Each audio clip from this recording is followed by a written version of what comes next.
Градежништвото во 2021 година порастот од 3,9% во првите 3 месеци. Во вториот и во третиот квартал забележа пат од 2,4, односно 1,5%.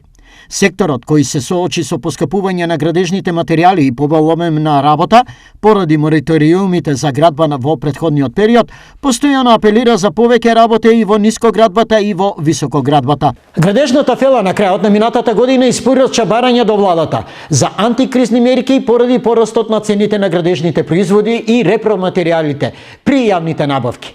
Каде е пропишена фиксна цена во тек на изведба и јавните набавки, каде е единствен услов за нејзино добивање е најниската цена.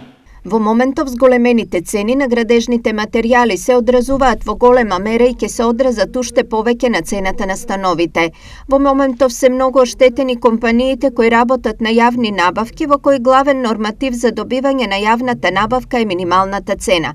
Проблем се и јавните набавки, каде е пропишана фиксна цена за целото време на траење на проектот. Велат од Сдруженијето на градежништво, индустрија на градежни материјали и неметали при Стопанската комора. Градежниците од владата бараат ангажман и на најавените капитални проекти за изградба на патиштата на коридорите 8 и 10.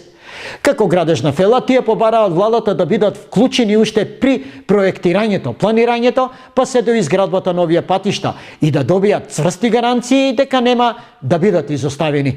Од друга страна, пазарот на недвижности и во минатата пандемиска година регистрираше зголемен обем на трансакции, а продолжи и поскупувањето на становите.